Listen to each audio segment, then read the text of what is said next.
Re-Zero, Arc 9, Chapter 4, Dunderhead. Emilia, Madeline. Upon finding Madeline Ischat walking brazenly through the fortress, Emilia called out her name as her eyes widened in surprise. Then, halting her gait upon hearing that call, the young girl turned her head of black horns, and contorted her lovely face as if she had eaten something bitter. At that reaction, as Emilia gestured with her hand to show that there was nobody else around them, "Emilia, you don't need to make such a face.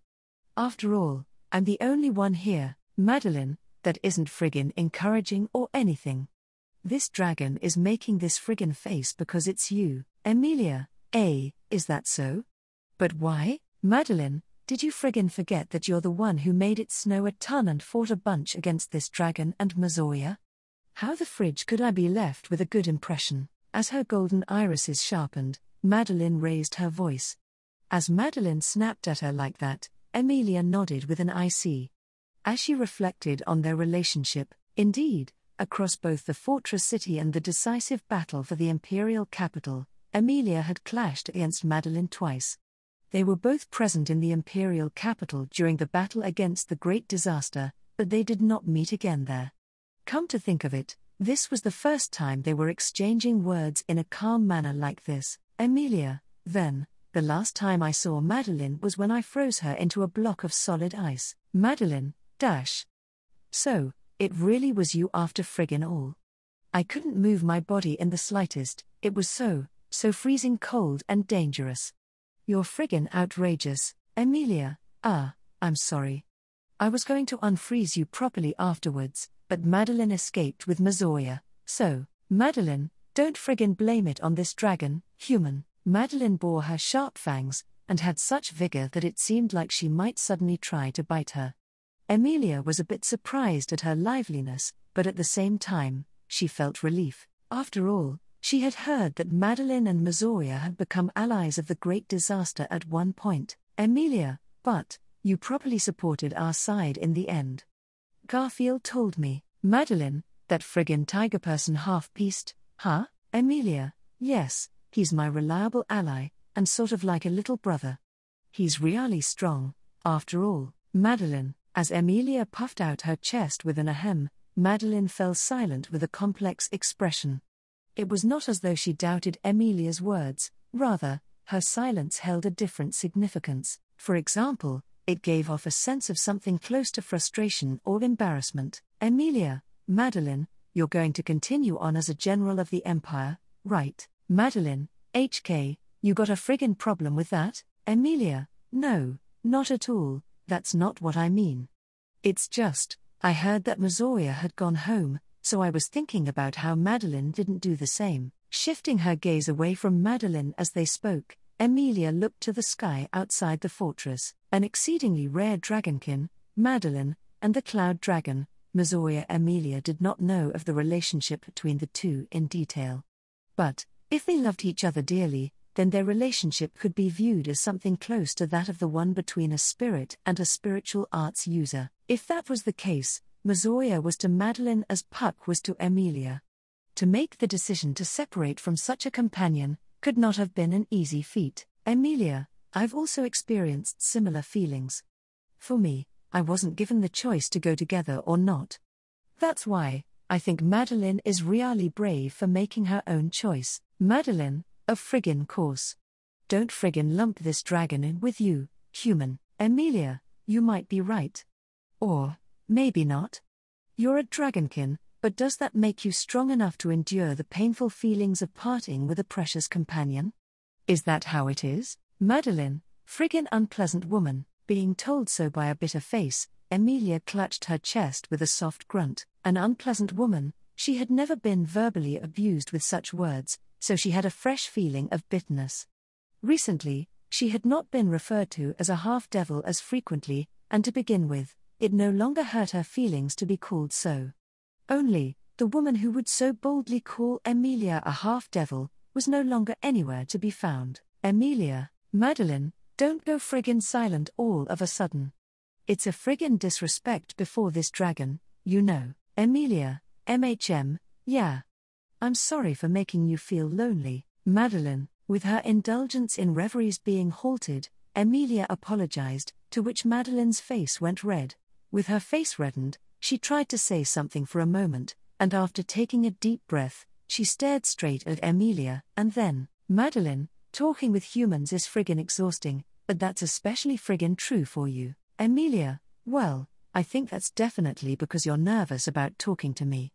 Subaru said that before, though it was frustrating that there was nothing she could do about it. From what Subaru had told her, it seemed that Emilia caused tension in the people she faced. Subaru was always playing it off as various reasons, such as EMT, but it was probably because of the fact that she was a royal candidate, or because she was a half-elf. Emilia, that's why, I'm relaxing my cheeks as much as I can so that doesn't happen. Since she could not change her position as a royal candidate, her half-elf lineage, or her silver hair and amethyst eyes which resembled the Witch of Envy, she wanted to at least keep a gentle facial expression. Trying her best with those thoughts, Emilia inquired of Madeline with a well? Then, Madeline took yet another deep breath, and, Madeline, when talking to you, this dragon gets the feeling that staying here might have been the wrong friggin' choice. Emilia, that's all right? We'll be leaving the Empire in a few days, so, Madeline, it doesn't friggin' have anything to do with whether you're here or not. Being yelled at in short bursts, Emilia's eyes widened. Before her, Madeline placed her hand on her hip, and as if in return for earlier, looked towards the outside of the fortress. Madeline, this country, it's the land for which this dragon's darling Bauleroy staked his life to protect. Emilia. Indeed, at Madeline's whispered words, Emilia briefly nodded. She had heard that the undead by the name of Bauleroy had done a great job. That when the sky was enveloped in a tremendous light, he was amidst the clouds that blanketed the sky of the imperial capital. Emilia was fighting against Sphinx, who had turned into the spitting image of Echidna, so she had been unable to avert her attention there. Therefore, she had no clue whatsoever about what sort of person Bauleroy was. Emilia, it's really unfortunate that I couldn't say thank you to him. Madeline, don't friggin' make eyes at this dragon's darling. Emilia, make eyes? Madeline, even if he didn't receive any thanks for it, this dragon's darling friggin' accomplished his duties. Until the very end of the end, he didn't let this dragon tag along in the things he wanted to do. Hearing Madeline's fragile, somewhat lonely tone of voice, Emilia narrowed her amethyst eyes. The feelings that Madeline kept bottled up in that tiny body of hers, Emilia felt like they were ones she was familiar with. Or rather, she was indeed familiar with them. After all, Subaru would also sometimes decide things all on his own without consulting Emilia. Emilia, but that isn't because he doesn't think he can count on me or because he doesn't like me, but because he treasures me, so it's a really bad quality to have. Madeline, you, Emilia, it's a matter of being valued dearly. That makes it hard to get mad at. It's a little unfair. If one was not valued, and was instead thought of as undependable and unpleasant, they would want to try their best to improve that impression. But, since Emilia was already viewed in a good light, it was challenging to want to do anything more about it. Emilia, that's why, it's unfair. Really, just what are girls like us to do? Madeline, unfair. Receiving Emilia's words, Madeline cast her eyes down as if pondering something. Though she did not know Bauleroy well, Emilia more or less felt that the irritation that Madeline harbored towards him was close to what she herself felt towards Subaru. Alas, even if their troubles were similar, the answer that Madeline had arrived at was something distant to Emilia. After all, Emilia, I can't stay behind in this country, the land that Priscilla protected, staking one's life. If it were to be put that way, then Priscilla was undoubtedly one of the people who had accomplished that. Emilia's friend, whose passing still did not feel real despite several days having elapsed. Madeline, it would have been nice if their relationship could have developed enough for them to call each other friends. Priscilla had passed away before such a thing could come to fruition, so, right now, Emilia just one-sidedly wanted to call her as such. However, just before she faded away, she appeared before Emilia and Anastasia as they were conversing, and they all had a pleasant chat for a short while. Emilia would look back on that with regret for a long, long time. That peaceful, gentle time they shared, they ought to have been able to continue on with it from here on out many more times, for much more time, in much more depth, Emilia would end up dreaming of such unattainable hopes. And then, as Emilia pictured what lay beyond the faded dream, suddenly, Emilia received a tug at her arm and, unable to hold her ground in the slightest, was pulled down. As Emilia almost tumbled over, her head was gently caught by Madeline's shoulder. There was a noticeable height difference between the two, and yet Emilia's head was leaning upon Madeline's shoulder. If their positioning had been just slightly off, Emilia's head would have been pierced by one of Madeline's horns. Emilia, Madeline? People will get startled by these kinds of things, so you shouldn't do them all of a sudden. Emilia made such an attempt to scold Madeline. However, Madeline, don't friggin' cry, Emilia. At that comment, Emilia blinked, and then, upon Madeline's shoulder where her head was leaned, she noticed that droplets of water were trickling down and staining it. For a moment, she did not realize what those were, but from Madeline's words, she came to an understanding. They were tears. For what, and for whom those tears flowed, was abundantly clear. Emilia, I had thought we could become friends. Madeline, Emilia, I ended up getting along with Anastasia-san. And could also make proper conversation with Felt-chan and Crush-san, so I thought that Priscilla must be the most stubborn. I finally got to a point where I could chat with her, with Priscilla, so I thought that from here on, even more. Madeline, Emilia, I thought that I could come to like Priscilla. I wanted to like her. As if catching up to her falling tears, her words began to well up with emotion. While she had always been bold, sometimes quite mean, and for a reason Emilia did not understand had worn an expression that seemed to know everything, she was the owner of a truly kind heart. Priscilla, who displayed many faces of such good and bad aspects, Emilia wanted to have thought of her more dearly. Spanning a long time, she had wanted to nurture such feelings, as such feelings of regret and lament spilled out of Emilia. Madeline, this dragon will, Emilia, Madeline, this dragon, will friggin' protect it for you. Suddenly, Madeline caressed the head of Emilia, who was shedding tears upon her shoulder, and spoke thus. At those words, Emilia was taken aback, her eyes still moist. As the sides of their faces were touching, they could not see the others' faces. Emilia's face was a teary one, but what sort of expression was Madeline making? Without her expression being seen, Madeline continued. Madeline, the Empire, is the friggin' country that Borleroy protected. This dragon has a friggin' reason to protect this land. The reason for your tears also lived and died for the sake of this country. Then, Emilia, then, Madeline, this dragon, will friggin' protect it with them. Unlike humans, that should be no friggin' challenge whatsoever for this dragon. Emilia had come to believe that it was always crucial to look each other in the eye when having important conversations.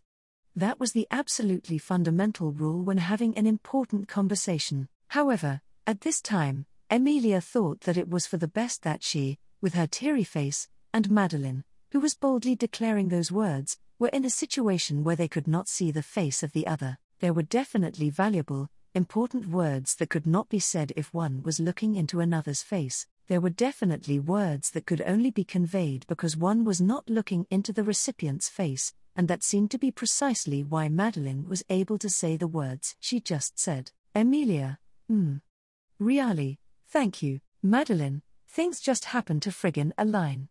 I didn't do it to friggin' be told thanks. Emilia, yes. But, I still want to say it. Thank you, Madeline. At Emilia's repeated declaration of gratitude, Madeline could be heard snorting her nose. Whether that was because she truly found it irritating, or if it was to hide her abashment, was something Emilia could not tell due to not seeing her face. Such joy could also be found in conversations where the other party's face could not be seen. The opportunity to cherish such childish things resided with herself. And then, Emilia, oh, look over there, Madeline, arc. Then, a deep and important emotion welled up in her heart, when Emilia saw a small figure walking along the path directly opposite the fortress. She was so surprised that she grabbed Madeline by the horns and turned her head in the same direction. Ignoring Madeline's cries, Emilia's consciousness was drawn towards the figure. It was a small boy with pink hair, Priscilla's servant, Schult. Emilia, Schult-kun. When she caught sight of him, Emilia felt a tight, painful knot in her chest. Priscilla's death had devastated Emilia, as she had been envisioning a future with her. However, the grief of those who had loved Priscilla dearly would be beyond compare, even though she knew that comparing one's sorrows and misfortunes with those of another would only make her feel lonelier. Emilia, HK, Madeline, hey. You. As soon as she realized this, Emilia kicked off the floor and started running towards the corridor, where she could see Schult. Madeline's panicked voice called out to her from behind, but Emilia did not stop. Without a moment's hesitation, Emilia ran through the fortress and turned down the opposite corridor. Emilia, Schult-kun. Schult, Emily Summer, is that you? Schult turned around, his small, thin shoulders trembling at Emilia's powerful voice. Emilia could not help but gasp as she faced the young boy directly. He had neat, clean-cut clothes, and his fluffy pink hair was well-groomed. However, even so, the redness of his eyes and the fatigue in his tired, pale expression could not be hidden. However, instead of crying in his room, he decided to go outside. Emilia, you came outside. That's really. Emilia wondered whether she should continue the sentence with the words amazing or great after that. She rushed over, unable to sit still, but struggled to choose the right words to say.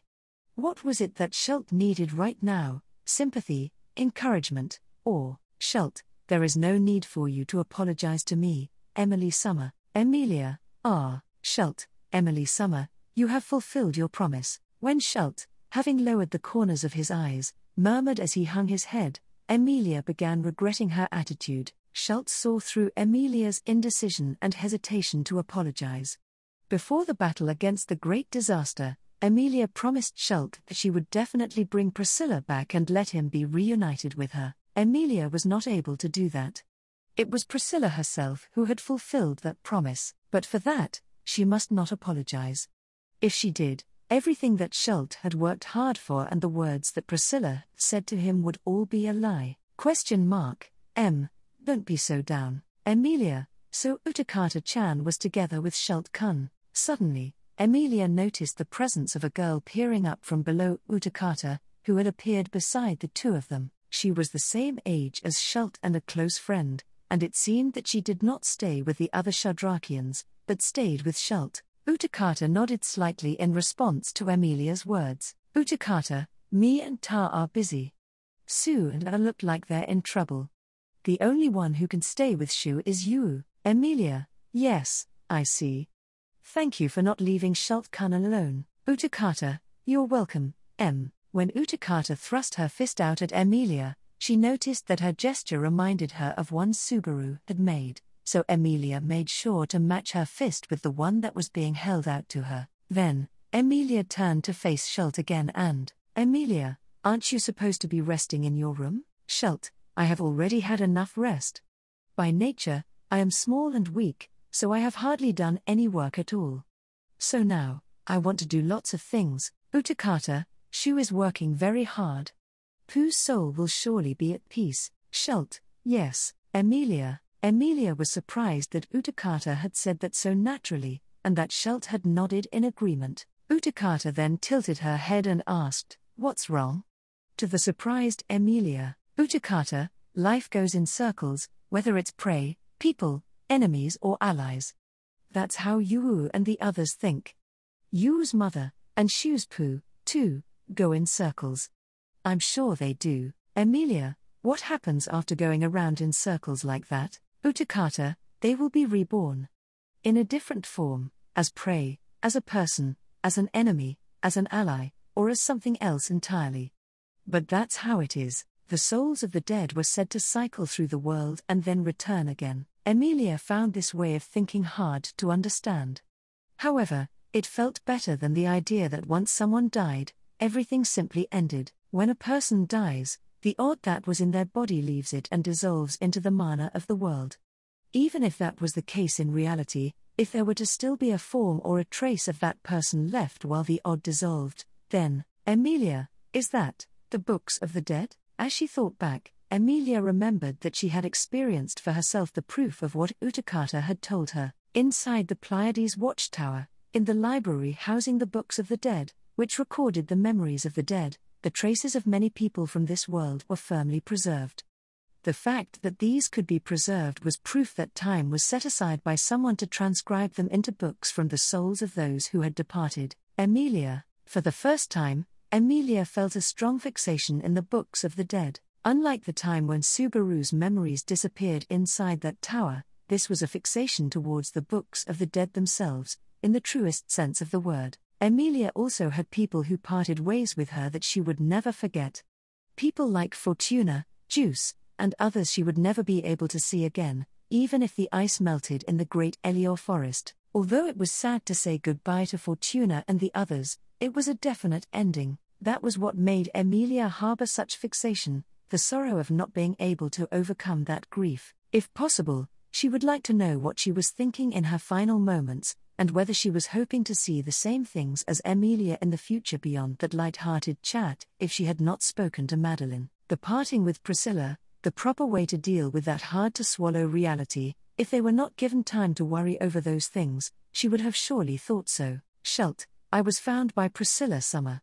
Priscilla Summer chose me. Emilia, Shalt Kun. As he faced the silent Emilia, Shalt tensed his cheeks and slowly lifted his bowed face, while speaking haltingly, but with a certain passion. The boy continued, his round eyes welling up with tears. Shalt, Priscilla Summer, truly loved beautiful and marvelous things. That, Priscilla Summer, chose me.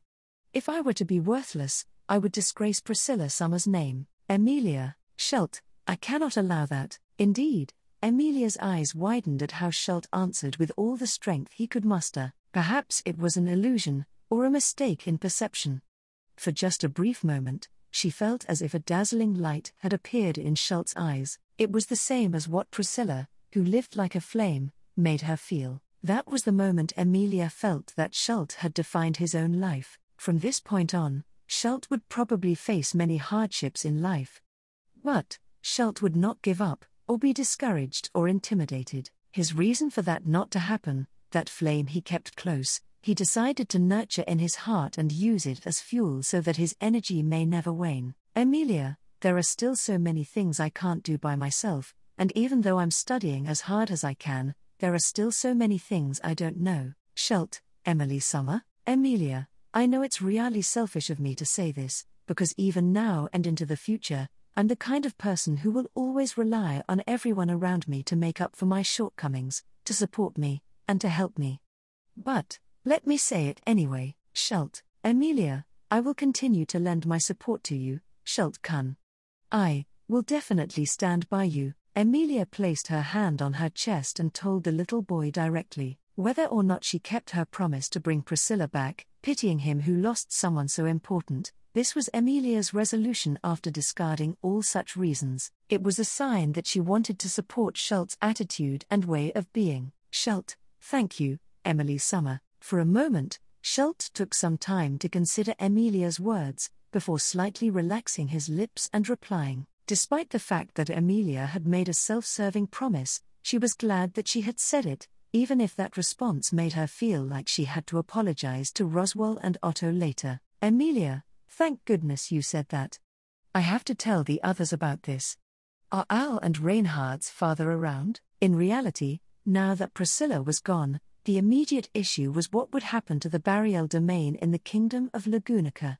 However, it would be difficult to fully discuss this while in the Volakian Empire, especially Al, who, like Subaru, had been in a position to witness Priscilla disappear. Emilia, Subaru. Uttering Subaru's name, Emilia found it very frustrating that she had her hands full. Before Emilia and the others reunited in the Empire, Subaru and Rem had already made contact with Priscilla, and as they had spent time together that Emilia and the others did not know about, they must have been hurt more than Emilia. In truth, she wanted to stay by their side, even if it meant enduring her own pain and sadness. Emilia, but, now that I'm finally ready, after talking about this, Subaru and Rem, two people who had also suffered heartache, she could talk things over with them. As Emilia made up her mind, Shalt continued, well, Shalt, Al Summer is still in his room.